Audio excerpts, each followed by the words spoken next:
The Canadian International Air Show, one of Canada's largest and most renowned air shows. As the driving force behind this spectacular event, Duthie has played a pivotal role in its growth and success, helping it evolve into a global platform for aviation, innovation, and entertainment. Lori's journey with the CIAS began at the age of 17 when she first volunteered, marking the beginning of a lifelong passion for aviation and event management. Her dedication and leadership quickly earned her increasing responsibilities, and in 2018 she was appointed as executive director. Under her stewardship, the CIAS has remained an iconic event that not only showcases breathtaking aero performances, but also serves as a significant economic driver for Toronto, attracting over 1 million spectators each year.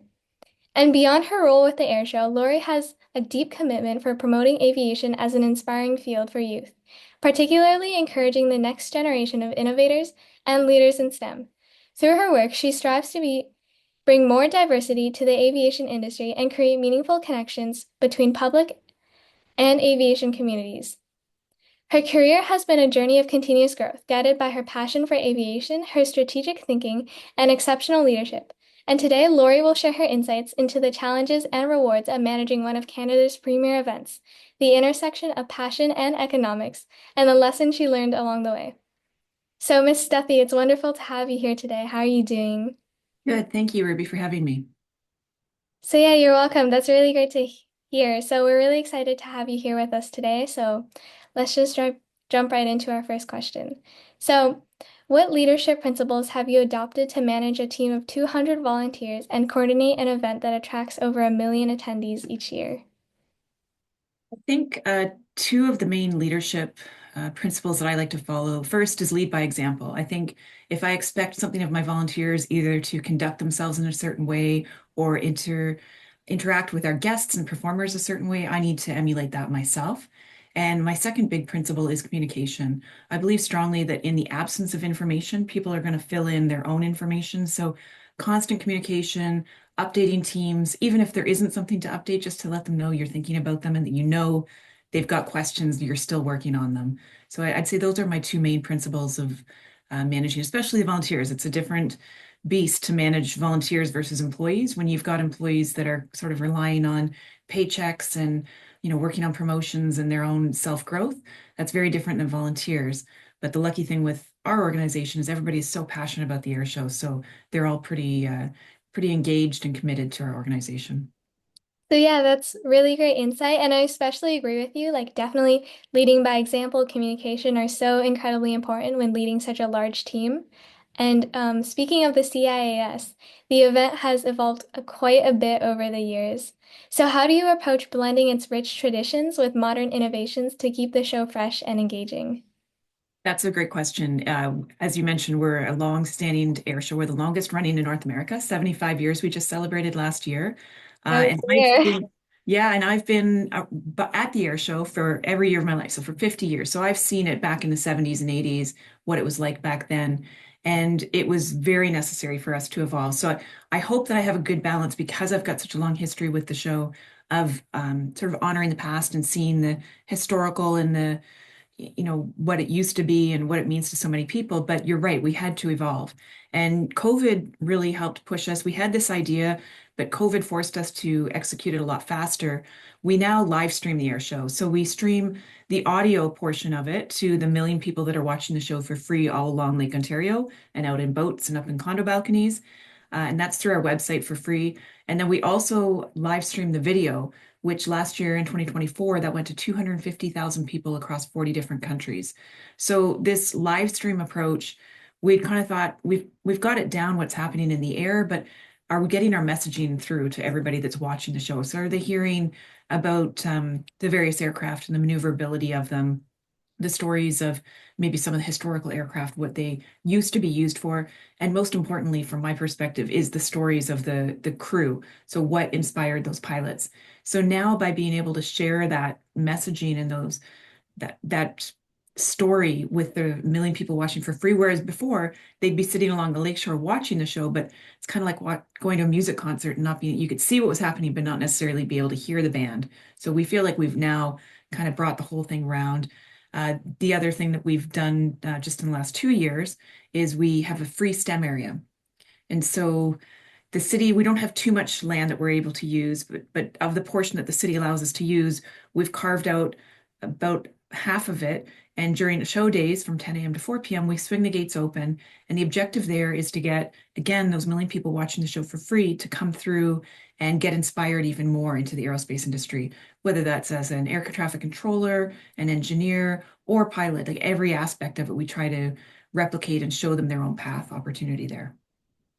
So yeah, that's really amazing. I especially like how you sort of introduce the live streaming to make it more accessible to people, especially those that can't make it in person to see the air show. And I really like how you're sort of turning the air show into an experience instead of just like a one-time show. Like people go to watch the planes, but also to like learn more about STEM and more about aviation. And it's really clear how much thought goes into maintaining the show's relevance. So now I'm curious about your personal passions and how they influence your work. So, how has your own passion for aviation guided your decision making and vision for the future of the CIAS? Well, I think the nice thing is that I have this long history of attending the show, and I still remember distinctly being that 5-year-old girl sitting on the steps down to the water, watching the show, memorizing the snowbird's routine, and thinking one day I want to be a snowbird pilot. So, my path went different ways. I didn't become the first female snowbird pilot, but eventually I did get my pilot's license. But whenever we're creating something about the experience of the show, we try to all think about those 5-year-olds that are sitting down there that we could be inspiring that next generation to look at their own path. So, what are we doing to keep it exciting for them? Making sure the whole family is going to be entertained by the show, not just what's happening in the air, but also on the ground. So, kind of everything that we do about what's happening down at the waterfront is geared towards, both honoring a lot of our veterans and also making sure that that next year 5-year-old kids are also getting excited and inspired. So yeah, that's really great, especially about how you're sort of, getting the next generation interested in aviation. I feel like that's an important part of the Canadian Air Show. And I can tell that your passion truly comes through in your work. So moving on to some of the impactful experiences you might have had, what is one lesson you learned early in your career and that you wish more youth understood today? Uh, I'd say treat everybody with the utmost respect. Doesn't matter who you come across and what their position is, what their job is, what their title is. You should be treating everybody as if they are the CEO of that company. And I think that's going to come back and help you. I think it's going to help with your reputation and how people perceive you, but also you never know where people end up. And I've had some amazing experiences with I deal a lot with the military. And so as people are coming up through the ranks, I've worked with them over the years, maintain a very good relationship. Our career paths go other directions. And then lo and behold, 10, 15 years later, don't I reconnect with them? And they're now a general in charge of the Air Force or something like that. So it's just always, I was raised to always be very respectful. And I think that in my professional career, that's also helped me a lot. I worked at an airline before this and dealt with everybody from the CEO to the frontline employees. And it was really important to be respectful and appreciative and kind to every single one of them and give them the patience that they deserve, no matter what they're going through. I'd say that's one lesson that I learned very early on, and it's helped me throughout my career. That's such a, powerful piece of advice. So reflecting back on your journey, I'm sure there's like one moment that stands out as particularly transformative. So what has been one of your proudest moments while leading the CIAS, and what did it teach you about the impact of your work? This moment, probably last year, 75th, by reaching that milestone, I think in a city our size, to be able to continue this tradition with so many moving parts, whether it be, the busy airports that are surrounding our air show display area or the climate of what's happening politically around the city and the province. I think to be able to get us to that milestone. And then it was such a phenomenal celebration. The lineup that we had last year, it was years in the making to arrange for the Red Arrows to come over from the Royal Air Force in the UK. We made sure we had aircraft representing all 7 decades of our anniversary year. And then the management team, there was a lot of last minute balls that were thrown at us or hiccups that we went through. And we've evolved as a team since I started as executive director in 2018 to now. And the team that we had in place in 2024 and still have them in 25, the amount of teamwork that they came together and made things happen despite the challenges, despite the hiccups. I was just so proud because it was like we were all in the boat rowing in the same direction and everybody helped one another out. And I was just so proud to see, solutions being thought of on the fly and then implemented and successfully implemented at the end. So I'd say 2024's anniversary show is probably my proudest moment. Yeah, that's really inspiring to hear. And especially since I was there, I can, really say it was such an amazing event. So now shifting gears a little, let's talk about the economics of the CIAS. So, what are the primary economic considerations when organizing an event such as the CIAS, and how do you navigate them? So the biggest challenge with our air show is that although we're the most viewed air show with a million people watching it in person, majority, obviously a million of those people are not paying for the show. We have that small ticketed area, which we only can sell tickets for about 2,000 people a day. So trying to pay for the air show when only 2,000 out of a million are paying to see the show is probably our largest challenge. If you look at other air shows like Air Show London down the road a couple hours from here, every patron that comes through and watches the show is paying for a ticket to get in there. So that certainly helps them to offset their costs. So that's our primary challenge. We obviously try to make some money off ticket sales, but we also work hard on sponsorship, and then grants that we can get from government funding that's available to us. Those are the biggest sort of challenges that we deal with each year. Um, we're we've been very blessed. We've got some tremendous partners and sponsor partners with us. The two airports, Pearson and Billy Bishop, are very good to us as well. They try to work with us wherever possible to help reduce costs, but definitely basically putting a show on for free is a very difficult thing to do. So yeah, I can definitely imagine the complexities of managing those financial aspects. So let's now talk about the local impact of the event. So how does the Canadian International Air Show contribute to the local economy of Toronto during the Labor Day weekend? We're really proud of the draw. So there's approximately 40% of the people who watch our show are from the city of Toronto itself.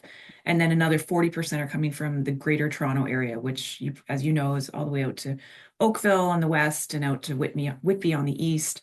So we're really proud that we bring all those folks in. We certainly know from our partners down here in the area where my office is, the impact on restaurants, hotels, is just phenomenal. And the nice thing about our show for the City of Toronto is that the show itself is just under 4 hours. So we bring people down to the waterfront. They watch 4 hours of what we call a buffet of an air show because it's really fast paced. One jet comes on the box into the box, the next one leaves the box. So it's constant something in front of you for the entire 4 hours.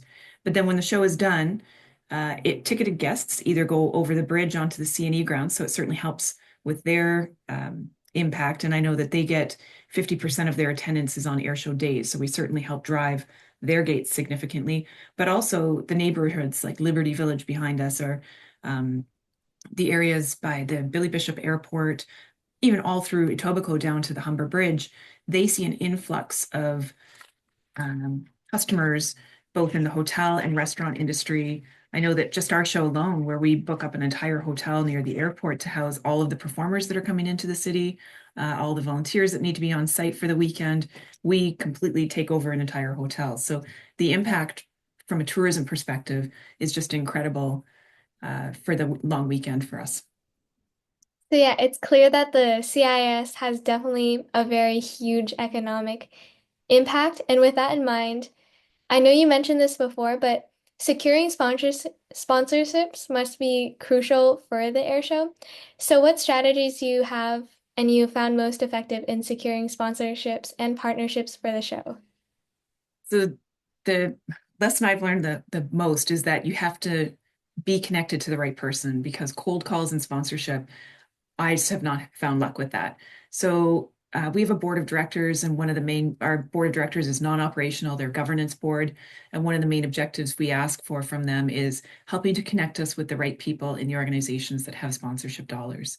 That being said, if we can't find a connection in there, I often I take a afternoon to myself and I research executive teams at large companies and I go through each of the executives' bio and try and find either past military experience or some sort of love of aviation. Usually, if you can find one of those things in their bio, that would be the right person to go to because they understand air shows a little bit more. Somebody who's never been to an air show and doesn't understand the impact, and especially in a city our size, they may not see the value in it right away. I think our industry has not done a great job of compared to sporting events and things of advertising, how much reach we can get to the average Canadian. And our show is a bit unique because there's so many new Canadians and young families that come down there and watch for free because there is no cost to it. You truly are getting a great um, group of diverse people with just average Canadian backgrounds. And it's not like you have to buy a ticket to go to a Blue Jays game. And so you're kind of getting a certain demographic. We are very diverse in our demographics. And I think that's very appealing for a lot of Canadian companies, but they just don't know it and they don't understand it necessarily. Yeah, I can imagine securing strong partnerships must play like a huge role in sustaining the event. So now considering the broader aviation sector, how do air shows like the CIAS influence public interest and help boost public interest and investment in the aviation industry?